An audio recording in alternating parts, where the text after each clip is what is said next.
Speaker sir ఆగండి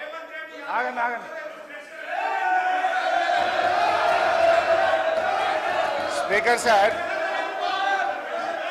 sir ఇప్పుడు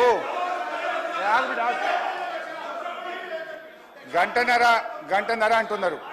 గంటన్నరలో ముఖ్యమంత్రి గారు, ఉప ముఖ్యమంత్రి గారు, శ్రీధర్ బాబు గారు, జూపల్లి గారు, కోమటిరెడ్డి గారు, 5 మంత్రులు మనిషికి 3 సార్లు లేస్తే ఇక నేను గంటన్నరలో నేను ఏం మాట్లాడినట్టు? ఈజ్ ఇట్ నాట్ డిస్టర్బెన్స్ అధ్యక్ష? ఒకటి. రెండవది అధ్యక్ష, ఇప్పుడు నేను కోమటిరెడ్డి గారికి ఘాటుగా సమాధానం చెప్పగలుగుతా, కానీ నా బాధ ఏంటంటే ఇట్ విల్ డీవియేట్. ఆయనకేమో హాఫ్ నాలెడ్జ్. ఇప్పుడు ఆయన ఏం మాట్లాడిండు?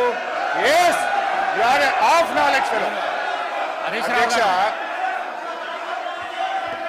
హరీష్ రావు గారు, ఐ విల్ టెల్ ఆ మాటను విరమించుకోండి. ఓకే, మీకు ఇబ్బంది ఉంటే తొలగించండి, నాకు అభ్యంతరం లేదు. రైట్ అధ్యక్ష, ఆ పదాన్ని తొలగించండి. సార్ ఆయనకు వారికి హాఫ్ నాలెడ్జ్ కాదు సార్, ఆకారం పెరిగింది తప్పి అసలు నాలెడ్జ్ లేదని.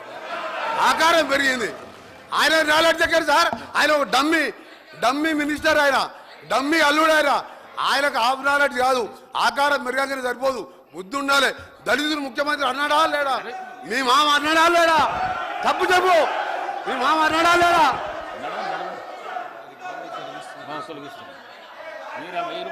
స్పీకర్ సార్ ఇదే కోమటిరెడ్డి వెంకటరెడ్డి గారు 50 కోట్లకు పిసిసి అధ్యక్ష పదవి కొనుక్కున్నారు రేవంత్ రెడ్డి గారని ఈయనే చెప్పింది కదా సార్. మరి దాన్ని ఏమంటారు అధ్యక్ష? ఇదే కోమటిరెడ్డి వెంకటరెడ్డి గారు జిల్లా కలెక్టరేట్లు, సచివాలయాలు అద్భుతంగా కట్టిండు కేసీఆర్ గారని ఈయన గారే చాలా సార్లు మెచ్చుకున్నాడు అధ్యక్ష. ఇవాళ నేను ఎందుకు ఆ మాట అన్నంటే అధ్యక్ష, కోమటిరెడ్డి వెంకటరెడ్డి గారు మేము అగ్రికల్చర్ కు 72,000 కోట్లు పెట్టామన్నాడు. అంటూనే మళ్ళీ వెంటనే ఇరిగేషన్ కి 22,000 కోట్లు పెట్టమన్నాడు. ఆయనకు అర్థం కాని ఏంటంటే బట్టి గారు చేసిన అంకెల గారిని వారికి అర్థం కాలే. వారు పెట్టిన అగ్రికల్చర్ 72,000 కోట్లలో అన్ననే ఇరిగేషన్ ఉన్నది, అన్ననే కరెంట్ ఉన్నది, అన్ని కలిపి మాయ చేసి అగ్రికల్చర్కి ఏదో ఎక్కువ పెట్టినా అని బట్టి గారు చేసిన మాయను ఆయన అర్థం చేసుకోక అగ్రికల్చర్ 72 వేరే చెప్పిండు, ఇరిగేషన్ 22 వేరేగా చెప్పిండు. అందువల్ల నేను ఆ మాట అన్న తప్ప వేరే అనలే. ఆయనకి ఇబ్బంది అయితే నాకు అభ్యంతరం లేదు అధ్యక్ష. ఇక